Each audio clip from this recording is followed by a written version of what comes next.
ನಾಡು ಬಡವಾಗಿದೆ.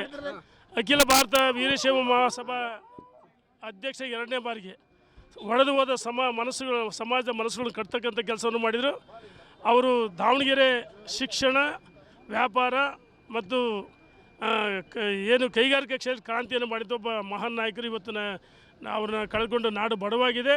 ಅವ್ರದ್ದು ಒಂದು ಮಹತ್ವಾಕಾಂಕ್ಷೆ ಇತ್ತು, ಏನು ವೀರಶೈವ ಲಿಂಗಾಯತ ಒಳಪಂಗಡರು ಒಂದಾಗಬೇಕಂತೇಳಿ ರೇಣುಕ ಮಂದಿರದಲ್ಲಿ ಅವರು ಸಂಕಲ್ಪವನ್ನು ಮಾಡಿದರು. ಅವರ ಜಗದ್ಗುರುವರ ಸಮಕ್ಷಮದಲ್ಲಿ ಆ ಒಂದು ಅಪೇಕ್ಷೆಯನ್ನು ಈಡೇರಿಸಬೇಕಂತ ನಾವೆಲ್ಲರೂ ಸಂಕಲ್ಪ ಮಾಡ್ತೀವಿ. ಧನ್ಯವಾದಗಳು. ನಾಡು ಬಡವಾಗಿದೆ. ಅಖಿಲ ಭಾರತ ವೀರಶೈವ ಮಹಾಸಭಾ ಅಧ್ಯಕ್ಷ 2ನೇ ಬಾರಿಗೆ ಒಡೆದು ಹೋದ ಸಮಾಜ ಮನಸ್ಸುಗಳನ್ನು ಕಟ್ತಕ್ಕಂಥ ಕೆಲಸವನ್ನು ಮಾಡಿದರು.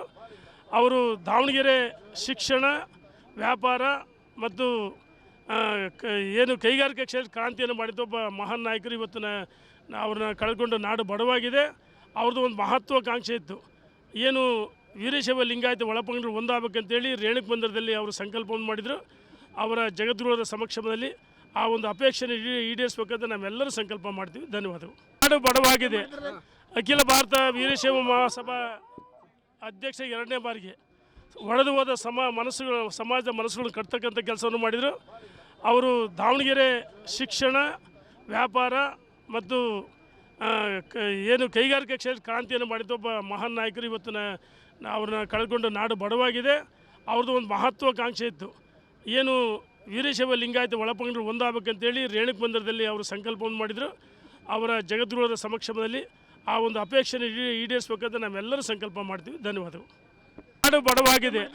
ಅಖಿಲ ಭಾರತ ವೀರಶೈವ ಮಹಾಸಭಾ ಅಧ್ಯಕ್ಷ 2ನೇ ಬಾರಿಗೆ ಒಡೆದು ಹೋದ ಸಮಾಜ ಮನಸ್ಸುಗಳನ್ನು ಕಟ್ತಕ್ಕಂಥ ಕೆಲಸವನ್ನು ಮಾಡಿದರು.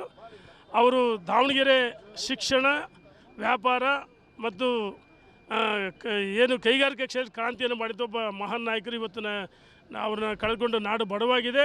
ಅವ್ರದ್ದು ಒಂದು ಮಹತ್ವಾಕಾಂಕ್ಷೆ ಇತ್ತು, ಏನು ವೀರಶೈವ ಲಿಂಗಾಯತ ಒಳಪಂಗಡರು ಒಂದಾಗಬೇಕಂತೇಳಿ ರೇಣುಕ ಮಂದಿರದಲ್ಲಿ ಅವರು ಸಂಕಲ್ಪವನ್ನು ಮಾಡಿದರು. ಅವರ ಜಗದ್ಗುರುವರ ಸಮಕ್ಷಮದಲ್ಲಿ ಆ ಒಂದು ಅಪೇಕ್ಷೆಯನ್ನು ಈಡೇರಿಸಬೇಕಂತ ನಾವೆಲ್ಲರೂ ಸಂಕಲ್ಪ ಮಾಡ್ತೀವಿ. ಧನ್ಯವಾದಗಳು.